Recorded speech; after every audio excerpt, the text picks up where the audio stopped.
Hello everyone, welcome to our channel. I hope कि आप अपनी स्टडीज बहुत ज्यादा अच्छी तरीके से कर रहे होंगे। तो आज का वीडियो आपके लिए बहुत ज्यादा इंपॉर्टेंट है, क्योंकि आज हम लोग सोशल साइंस का न सिर्फ सिलेबस डिस्कस करेंगे, आज हम लोग ये भी देखेंगे कि आखिरकार जो एसएसटी का पेपर होगा उसका पेपर पैटर्न कैसा होगा, कैसे क्वेश्चन एग्जाम के अंदर पूछे जाते हैं। तो ये वीडियो आपके लिए काफी ज्यादा इंपॉर्टेंट है। तो फिर चलिए बिना टाइम वेस्ट के हम लोग स्टार्ट करते हैं। तो देखो, आप लोगों का जो क्वेश्चन पेपर है वो किस तरीके से डिजाइन होगा, किस सब्जेक्ट का कितना कितना वेटेज होगा, तो मैं आप लोगों को क्लियर कर देता हूं कि आपके पास में चार सब्जेक्ट होंगे। एक होगा हिस्ट्री, एक होगा पॉलिटिकल साइंस, एक होगा ज्योग्राफी और एक होगा इकोनॉमिक्स। ठीक है, अब एसएसटी के अंदर ये चार सब्जेक्ट आने वाले हैं। अब इनके अंदर आप लोगों को कितने कितने मार्क्स देखने को मिलेंगे, यहां पे आपको 25% सभी का वेटेज मिलेगा। हर एक सब्जेक्ट का 25 है, मतलब कि सभी के 20 मार्क्स के यहां पर आप लोगों को क्वेश्चंस देखने को मिलेंगे।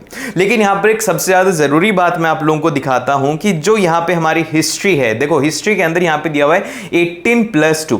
तो 18+2 का मतलब ये है कि यहां से आपके पास में जो 18 मार्क्स है ना, वो तो क्या होंगे, वो तो होंगे आपके पास में थ्योरी के। ठीक है, और ये जो बचे हुए 2 मार्क्स हैं ये किसके होंगे, ये होंगे मैप के। ठीक है, एक तो 2 नंबर का मैप आपके पास में हिस्ट्री से आएगा और दूसरा है हमारे पास में 17+3 में, तो यहां पर जो 3 मार्क्स का मैप है वो हमारे पास में आएगा ज्योग्राफी से। ठीक है, तो ये आप लोगों के सब्जेक्ट वाइज वेटेज रहने वाला है। तो मतलब आपको सभी को इक्वली पढ़ते हुए चलना है। लेकिन उससे पहले आपको एक बात बताऊं मैं कि आप लोगों का जो इस बार सिलेबस आया है ना, उसमें बहुत ज्यादा आप लोगों को रिलैक्सेशन मिल गया। जबकि लास्ट ईयर जो स्टूडेंट थे उनके पूरी तो हिस्ट्री थी, उनके सारा का सारा मतलब पूरा ही सब्जेक्ट था। लेकिन आप लोगों के सीबीएसई ने बहुत ज्यादा वर्डन कम कर दिया है।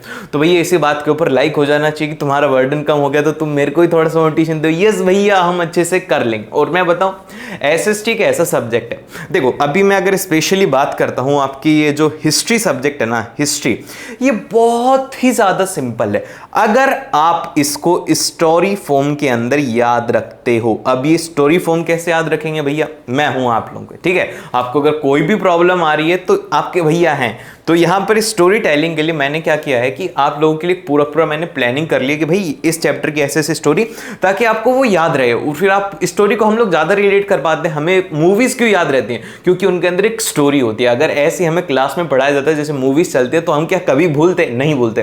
तो इसलिए मैं चाहता हूं कि मैं आप लोगों को इस तरीके से पढ़ाऊं कि आप है ना हिस्ट्री को है ना बहुत ही आराम से अच्छे से याद रख पाओगे। तो इसके लिए मैं प्लानिंग कर रहा हूं। मेक श्योर कि सब्सक्राइब करो, ताकि जैसे ही वीडियो आएगी वो आपको पता लग जाएगा। और सब्सक्राइब का बटन आप लोगों के लिए होता है। ठीक है, तो ये तो होगी भाई हमारे सिलेबस वगैरह की बात। अब हम लोग बात करते हैं कि किस तरीके के कितने क्वेश्चंस आएंगे और क्या क्या वेटेज रहेगा।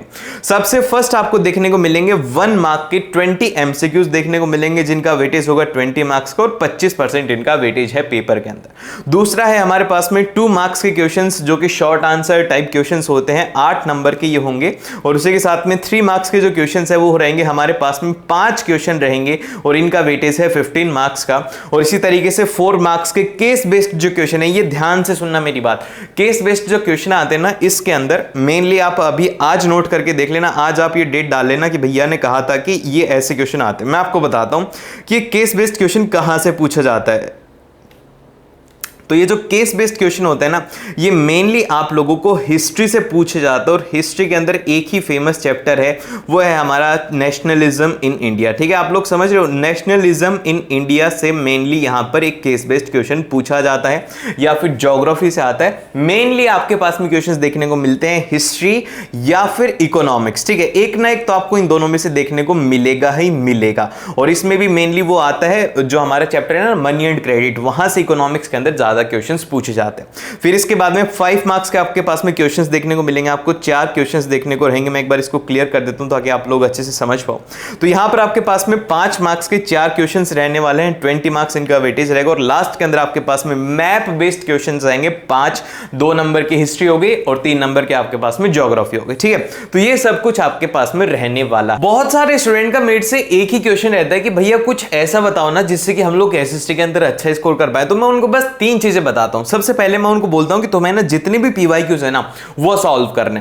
दूसरा मैं उनको कहता हूं कि तुम्हें हर एक टॉपिक के जो भी क्वेश्चंस हो, फिर वो चाहे से आप लोगों के एमसीक्यू क्वेश्चंस हो, आप लोगों को पता होना चाहिए कि भाई ये एमसीक्यू क्वेश्चन है। और उसी से आपको ये भी पता होना चाहिए कि इससे सब्जेक्टिव क्वेश्चन कैसे बन सकते हैं। और उसी के साथ में मैं उनको कहता हूं कि एक बार टॉपर्स के आंसर लिखने की टेक्निक सीखो। अब बोलेंगे भैया इतनी सारी चीजें हमें मिलेंगी कहां पर, तो मैं आप लोगों को इन सभी चीजों के लिए रिकमेंड करूंगा सिर्फ और सिर्फ एक बुक, जो कि है ओसवाल बुक। अब देखो, ओसवाल बुक को रिकमेंड करने के पीछे का रीजन क्या है मैं आप लोगों को सबसे पहले क्लियर कर देता हूं कि ओसवाल बुक के अंदर आपको बहुत ही आराम से पीवाईक्यूज देखने को मिलेंगे। अब तो देखो सबसे ज्यादा जरूरी मैंने क्या कहा कि आपको पीवाईक्यूज देखने हैं, तो आप यहां पे आसानी से देख सकते हो कि यहां पर आपको है ना पीवाईक्यूज तो देखने को मिलेंगे, लेकिन उसी के साथ में आपको यहां पर दिखेंगे टॉपर्स के आंसर, जिससे कि आप लोगों को पता लग जाएगा कि भाई टॉपर ऐसा क्या लिखता है कि उसको ज्यादा नंबर मिलते हैं हम लोगों से। तो इसीलिए यहां पर आपका ये डाउट क्लियर होगा। फिर दूसरा है कि यहां पर टॉपिक बेस्ड आपको क्वेश्चंस देखने को मिलेंगे, जैसे कि यहां पे टॉपिक है, ठीक है, टॉपिक के बीच में आप लोगों को जो भी चाहे से क्वेश्चन हो, एमसीक्यू क्वेश्चन हो या फिर आपके पास में सब्जेक्टिव क्वेश्चन हो,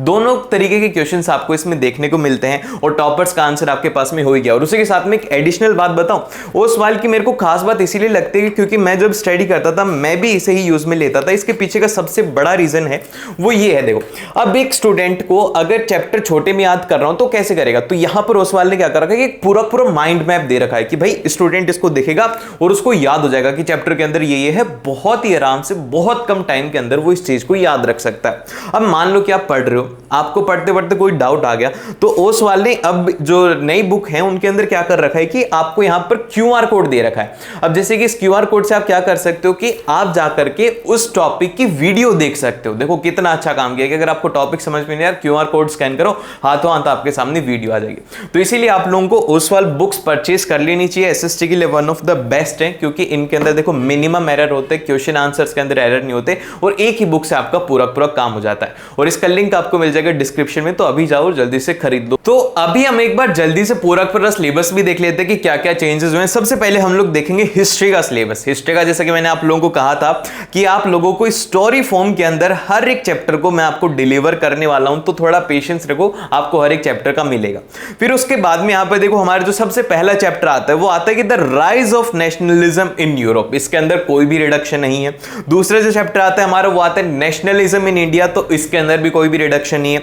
तीसरा जो चैप्टर आता है हमारे पास में, ध्यान से सुनना, इसके अंदर जो हमारा चैप्टर नंबर 3 है the making of a global world, ये एक इंपॉर्टेंट चैप्टर है, लेकिन इसमें से कुछ पार्ट को डिलीट कर दिया गया। 58 से लेकर के 77 तक आपके फाइनल एग्जाम के अंदर नहीं आने वाला, तो आप इसको यहां पे कट कर सकते हो, आपके एग्जाम में नहीं आएगा। और फिर इसके बाद में हमारे पास में अगला चैप्टर आता है चैप्टर नंबर 4, जो कि है हमारा द एज ऑफ इंडस्ट्रियलाइजेशन। सबसे ज्यादा खतरनाक चैप्टर था। लास्ट ईयर जो सबसे ज्यादा डर लगता था बच्चों को वो इसी चैप्टर से लगता था कि भैया हम इसे कैसे याद रखेंगे, तो सीबीएसई ने कहा कि तुम याद ही मत रखो। क्या करा, डिलीट ही कर दिया, फुल्ली डिलीटेड है, आपको इसको पढ़ने की भी जरूरत नहीं है। और फिर इसके बाद में अगला जो चैप्टर आता है हमारे पास में चैप्टर नंबर 5, जो कि है हमारे पास में print culture and the modern world, जिसके अंदर की कोई भी रिडक्शन नहीं है। अब ये चैप्टर थोड़ा बड़ा है और इस चैप्टर से सीबीएसई ज्यादा क्वेश्चंस पूछता है, और उसके के साथ में आप लोगों का जो सैंपल पेपर सीबीएसई ने रिलीज किया है उसको एक बार जाकर के देखना, उसका मैं आप लोगों को सॉल्यूशन कराऊंगा। लेकिन जैसे जैसे आप करते जाओ तो आपको सैंपल पेपर को भी साथ में देखते चलना है कि भाई कैसे तरीके के क्वेश्चन आते हैं। और फिर इसके बाद में आता है हमारे पास में नेक्स्ट है जो कि है ज्योग्राफी का सिलेबस। अब ज्योग्राफी क्या है, ज्योग्राफी टोटली जो है आपके पास में डेटा के ऊपर डिपेंड करती है। आपको कितना डेटा याद है, आपको कितनी डेफिनेशंस याद है, ठीक है। अगर आपको ये सब चीजें याद है, आपको डेफिनेशन याद है, डेटा याद है, तो आपको जो ज्योग्राफी बहुत ही ज्यादा इजी लगने वाली है। अब ज्योग्राफी के अंदर क्या क्या रिडक्शन है, इसके अंदर कोई भी रिडक्शन नहीं है। सबसे पहले चैप्टर के अंदर ना ही कोई मैप में है ना ही कोई थ्योरी के अंदर है। और फिर चैप्टर नंबर 2 है हमारा फॉरेस्ट एंड वाइल्ड लाइफ, और इसके अंदर भी कोई भी रिडक्शन नहीं है, फुल कंप्लीटली चैप्टर है। चैप्टर नंबर 3 जो कि है हमारे पास में वाटर रिसोर्सेज, इसके अंदर भी कोई भी रिडक्शन नहीं है थ्योरी और मैप के अंदर। फिर इसके बाद में आता है चैप्टर नंबर 4, इसमें भी कोई भी रिडक्शन नहीं है। एक चैप्टर डिलीट हुआ है। तुम बोलोगे कि भैया रिडक्शन ही नहीं है, तो आप क्या बता रहे हो? अरे सब्र करो, सब्र का फल मीठा होता है। फिर इसके बाद में आते हैं chapter number 5 minerals and energy resources. ये थोड़ा संभल के चैप्टर पढ़ना जब पढ़ो, तो क्योंकि इसके अंदर ऐसा होता है कि आप लोगों को है ना मिनरल्स के नाम याद नहीं रहते, मिनरल्स कहां पे पाए जाते हैं, वो सब चीजें आप लोगों को इसमें थोड़ा याद रखने वाला ही चैप्टर है। इसमें थोड़ा डेटा ज्यादा है, तो इसके अंदर कोई भी रिडक्शन नहीं है। सीबीएसई ने कोई भी रिलीफ नहीं दिया, कोई बात नहीं यार। नेक्स्ट है हमारे पास में चैप्टर नंबर 6 जो कि लास्ट है मैन्युफैक्चरिंग इंडस्ट्रीज। इसमें कोई भी रिडक्शन नहीं है, ना ही थ्योरी में है ना ही कोई मैप में है। लेकिन जो लास्ट वाला चैप्टर है, सबसे बड़ा चैप्टर, जिसके अंदर की वाटरवेज आता था, सीवेज आता था, रोडवेज, रेलवेज, ये सब चीजें जो आती थी, वो वाले चैप्टर को हटा दिया गया है। इसमें क्या है, इसमें सिर्फ और सिर्फ मैप आएगा एग्जाम के अंदर, बस बहुत सिंपल है, मैप आएगा। और मैप भी मैं आप लोगों को बता दूंगा कि भाई कौन सा आएगा, तो इसमें ज्यादा चिंता वाली बात नहीं, इसमें थ्योरी पार्ट आपके लिए नहीं है। और फिर इसके बाद में जो नेक्स्ट है हमारे पास में मैप आइटम की अगर हम लोग बात करते हैं तो ये है आपके पास में लिस्ट, और इस लिस्ट के बाहर एक भी क्वेश्चन आज तक नहीं आया, तो इस बार भी क्वेश्चन इससे बाहर नहीं आने वाला। तो ध्यान से इसका स्क्रीनशॉट ले लो और आपको यही चीजें याद रखनी है। अब जैसे कि हिस्ट्री की अगर मैं बात करूं, हिस्ट्री में बस एक ही चैप्टर नेशनलिज्म इन इंडिया, इसके बस 3 क्वेश्चन बनते हैं। सबसे पहला कि कांग्रेस सेशन कहां कहां पर हुए थे 1920 के अंदर, कैलकाटा, नागपुर, मद्रास सेशन। फिर इसके बाद में सेकंड आता है कि सत्याग्रह की 3 मूवमेंट थे, खेड़ा था, चंपारण था और अहमदाबाद मिल वर्कर्स था। फिर थर्ड है जालियांवाला बाग और चौथा है डांडी मार्च। बस ये 4 चीजें याद रखनी, इसमें से कोई सी भी 2 नंबर का क्वेश्चन आ जाएगा। ठीक है, आपको यहां पर आइडेंटिफाई करना होता है। फिर ज्योग्राफी है, ज्योग्राफी के अंदर आपको हर एक चीज को डिटेल के अंदर बता रखा है कि भाई तुम्हें लेबलिंग करनी है, आइडेंटिफाई करनी है। जैसे कि वाटर रिसोर्सेज है, इसके अंदर आपको क्या करना है, बस लोकेट करके बताना है। और वहीं पर ही एग्रीकल्चर है, एग्रीकल्चर के अंदर आपको मैप के अंदर बना के दे दिया जाएगा और पूछा जाएगा कि भाई ये क्या है, कहां पे है, ऐसी चीजें आपको पूछेंगी। तो ये यहां पर आपको अच्छे से देख लेना, इसका स्क्रीनशॉट ले लेना, बहुत ही ज्यादा आराम से आप इसको कर सकते हो। फिर इसके बाद में जो हमारे पास में नेक्स्ट ये वाला, ठीक है, एक स्क्रीनशॉट मेरा ले लो जल्दी से, ठीक है, एक फोटो के साथ में, बहुत ही अच्छी फोटो आनी चाहिए, याद भी रखना मुझे कि भैया ने बताया था। और फिर इसके बाद में चलते हैं हम लोग सिविक्स की तरफ। यार देखो, मैं एक मेरी कहानी बताऊं सिविक्स को लेकर के। सिविक्स है ना, मेरा बिल्कुल भी अच्छा नहीं था और ना ही मेरे को ये अच्छी लगती थी। ठीक है, सिविक्स को देख करके मेरा मन है ना ऐसे हो जाता था कि यार क्या पढ़ रहा हूँ मैं, ये मेरे को समझ में नहीं आती, सिविक्स बिल्कुल भी अच्छी भी नहीं लगती। इसके अंदर भाई क्या करना, मेरे को पॉलिटिक्स है, मेरे को पॉलिटिक्स से मतलब ही नहीं, लेकिन फिर भी हमें पढ़ना पड़ेगा। ठीक है, दुख है, मैं समझता हूँ, जिसको अच्छी नहीं लगती, आई अंडरस्टैंड। ठीक है, तो कोई बात नहीं यार, सिविक्स को पढ़ना ही पड़ेगा। अब सिविक्स के अंदर क्या क्या रिडक्शन है, पहले चैप्टर के अंदर कोई भी रिडक्शन नहीं है, दूसरे चैप्टर में भी कोई रिडक्शन नहीं है, फेडरलिज्म में भी रिडक्शन नहीं है, तीसरे के अंदर जेंडर, रिलीजन एंड कास्ट, इसके अंदर भी कोई रिडक्शन नहीं है। फिर इसके बाद में चौथा है पॉलिटिकल पार्टीज, इसके अंदर भी कोई रिडक्शन नहीं है।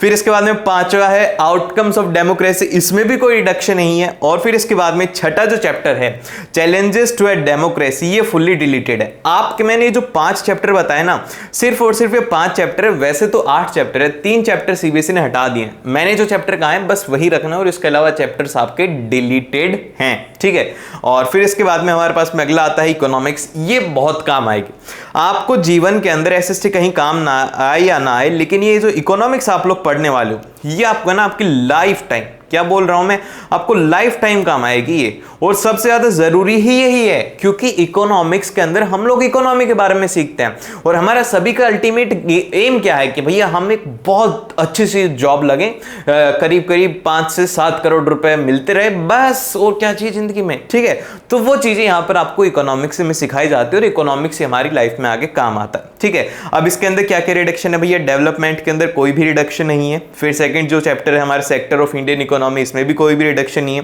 थर्ड है मनी एंड क्रेडिट्स, के अंदर भी कोई रिडक्शन नहीं है। और जो चौथा है globalisation and the Indian economy, इसके अंदर आपके पास में सब टॉपिक ये 4 इंपॉर्टेंट सीबीएसई ने बताए हैं। सबसे पहला what is globalisation, factors of globalisation, फिर इसके बाद में production across the countries and World Trade Organization. थोड़ा ध्यान रख लेना, क्योंकि यहां से आप लोगों के पास में एमसीक्यू क्वेश्चन बन सकते हैं। और फिर इसके बाद में जो हमारा बस इतना ही है, और इस वीडियो को यहीं पे ही खत्म करते हैं। और उसके साथ में आप लोगों को अगर बुक लेनी है तो ओसवाल बुक्स ही लेना, क्योंकि यार देखो इसके अंदर आपके सारे के सारे काम कवर हो जाएंगे, टॉपर्स के आंसर शीट वगैरह सब चीजें आपको मिल जाएंगी। तो मेक श्योर कि आप जल्दी से डिस्क्रिप्शन में जाकर के खरीद लीजिए, एंड मिलते हैं आप लोग नेक्स्ट वीडियो के अंदर। लाइक नहीं किया तो लाइक करो, सब्सक्राइब नहीं किया तो सब्सक्राइब करो।